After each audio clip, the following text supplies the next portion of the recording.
Hello friends, welcome to channel. आज हम बात करते हैं class 12 chapter number 6 physics electromagnetic induction. What's a wonderful and बहुत ही ज़्यादा ब्यूटीफुल चैप्टर है आपके लिए। इसमें आपको सिर्फ ट्रिक और दिमाग का यूज़ करना है, बाकी बहुत ही चैप्टर है। और जो ध्यान से नहीं पढ़ेगा ना इस चैप्टर को, उसके लिए चैप्टर बहुत हार्ड हो जाएगा।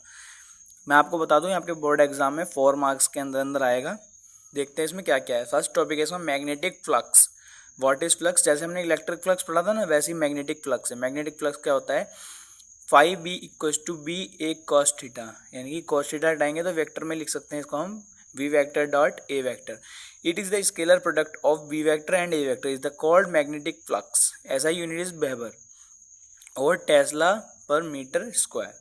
Tesla metre square, per metre नहीं है। डायमेंशन है इसकी बी ए कॉस थीटा से आप निकाल सकते हैं बी की और कॉस, बी की और ए की। कॉस थीटा की तो कोई डायमेंशन होती नहीं है, तो उससे हम इसकी डायमेंशन निकाल सकते हैं। उसके बाद हमारे पास आएंगे Faraday's experimental observation. What is Faraday observation? First उसमें एक मैग्नेटिक फील्ड ली। मैग्नेटिक कौन सी वाली है? कौन सी? जल्दी जल्दी कमेंट बताओ। ये अंदर वाली है, यानी कि आउटसाइड, इनसाइड मतलब, है ना। उसके बाद इसमें क्या करा है उसने? सबसे पहले देखा कि मैग्नेटिक फील्ड चेंज होने से करंट जो है वो इंड्यूस हो रहा है कॉइल के अंदर। ये करंट कंडक्टिंग कॉइल है।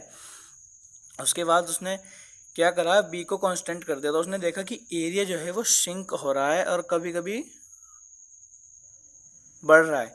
तो एरिया के बढ़ने से भी करंट में इंट्रोड्यूस हो गया, करंट पैदा होने लगा। थर्ड, उसने क्या करा, फैराडे ने बी को यानी कि मैग्नेटिक फील्ड को और एरिया को कांस्टेंट कर दिया, लेकिन थीटा चेंज होने लगा। थीटा के चेंज होने से भी करंट इंड्यूस होने लगा।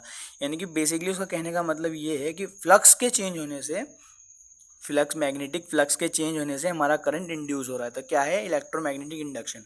From the experimental observation Faraday's studies when there as the change of magnetic flux associated with the current with then on EMF will induce in the circuit. If the circuit is closed, the current will also produce in the circuit. The phenomena is called electromagnetic induction. The EMF and the current so produce are called induced EMF and induced current and last only till the flux in changing. Next topic हमारा Faraday law of the electromagnetic induction. क्या है law उसका? According to this law the time rate of change the magnetic flux is equal to the induced EMF in the circuit. E equals to E M F equals to E minus D flux B upon D T. The negative sign indicate the direction of E and hence the direction of current. For N terms E equals to minus N D phi V upon D T.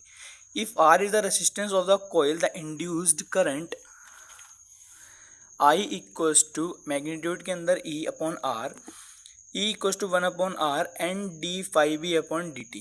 उसके बाद हमारा एक most important topic start होता है, वो क्या है? Lenz law. Lenz law हमारा एक बहुत ही अच्छा टॉपिक है। According to this law the polarity of induced EMF in such that it tends to produce current which opposes the charge in magnetic flux that produce it.